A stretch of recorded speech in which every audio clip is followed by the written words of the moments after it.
Before I jump to what we do, let me share a bit with you about the e-commerce business. E-commerce is growing. It's booming all the time in Southeast Asia in general, in the Philippines specifically. Everybody loves to shop online. Everybody loves to sell online, and the numbers are amazing. Most of the people who sell online still sell in marketplaces. We have Shopee, we have Lazada, we have other marketplaces. 60% still sell there. Payo focus on the other 40%. Those 40% I like to call individual sellers. They sell on Instagram, they sell on Facebook, they sell on their own website, WooCommerce, Shopify, whatever. They can be small enough shops who wants to make their life better and have another revenue channel. They can be the big brands, and they can be, like I started here in the Philippines, international e-commerce merchants who wants to sell in this market. So, as I said, e-commerce is amazing. It's an amazing party. What is the problem in this party? There are quite a few challenges. I'm not going to go to the whole challenges. I'm just going to focus on the big two. The first big challenge is the last mile management. In order to cover the Philippines, you have to work with over 1 or 2, even 3 different couriers. You have to chase after them for the billing, for the remittance. I remind you that we are talking about, most of the cases, it's cash remittances, because basically the delivery guy takes money from the buyer and then give it to the merchant. It takes time, 2 weeks, 3 weeks.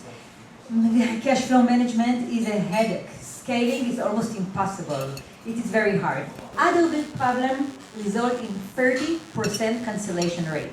30%, that's a lot. The problem is that some buyers forgot to leave the money, spend it elsewhere by the time the order came to their house. I've heard every excuse in the world for cancelled order, and I admit I have cancelled myself quite a few times. So those are the big problems for the merchants. How Payo solve those problems? The first thing we try to do, we try to simplify the selling process. We are starting only when an order is in the shipping cart of our merchants. Once the order is there, we try and resolve all the problems, all the issues. I will focus on just 2 of the big solutions that we have. The first one is simple credit history. You remember that buyer who canceled? He can be a person who canceled time after time after time. And as a merchant, without Payo, you would continue to ship them. And the problem is that you pay the logistic company for the delivery. After all, they did their part, obviously. The other problem, so here the solution is we keep credit history. We recognize this bad buyer and we convert this, try converting to another payment method. Maybe credit card, maybe bank deposit. There are quite a few other payment methods we can work with.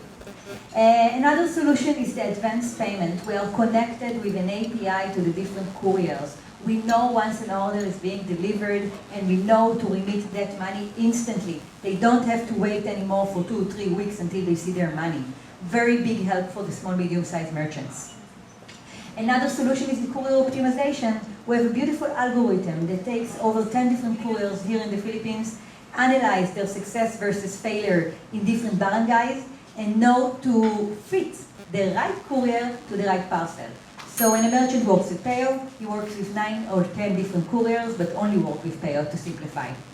Our business model, very simple. We get paid for every successful delivery, only 3% for successful deliveries. We do that to align our interests with our merchants. We've seen between 15 to 20% growth since we started. In our system, $700,000 each month. And the team is me. I'm from Israel. I moved to the Philippines in 2012, had my own e-commerce website, and for my pain, Payo came to life. I joined forces with Daniel Poller, who come from the finance world, and together we built Payo. And this is our story. Thank you.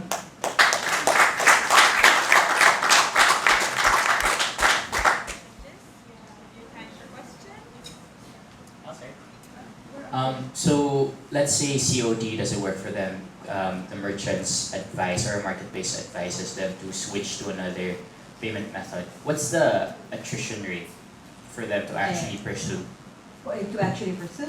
Yeah. About 40-50% usually, because it's personal. It's a personal SMS to them telling them, we noticed that you had failed deliveries in the past, so let's convert you. Hi. What's your CAC? Sorry? What's your CAC, customer acquisition cost? Okay. Currently, it's almost nothing. It's like, I would say, about $5 only in order to get a customer inside your system, but about $200 to get an active live customer merchants.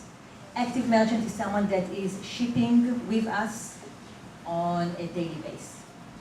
How do you acquire customers? Mainly collaboration. Mainly, we have some Facebook ads for e-commerce merchants, but mainly collaboration with a few partners, big partners, who assist e-commerce merchants, and they point them to us. Can you tell me a bit about your current traction, I guess? Like, how many orders have you actually shipped? Okay, so we've been growing. Like this month, we closed with 34,000 transactions a month. Transaction is how many shipments went through the system. 34,000 a month.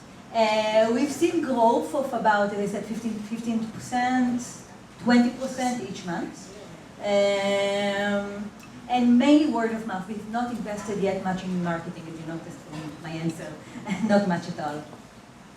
Yeah. Sorry, one last thing. Sure. So you're around 700 MRR, am I right? 700,000 MRR. And when did you go live? A year, 14 months ago. 14 months ago.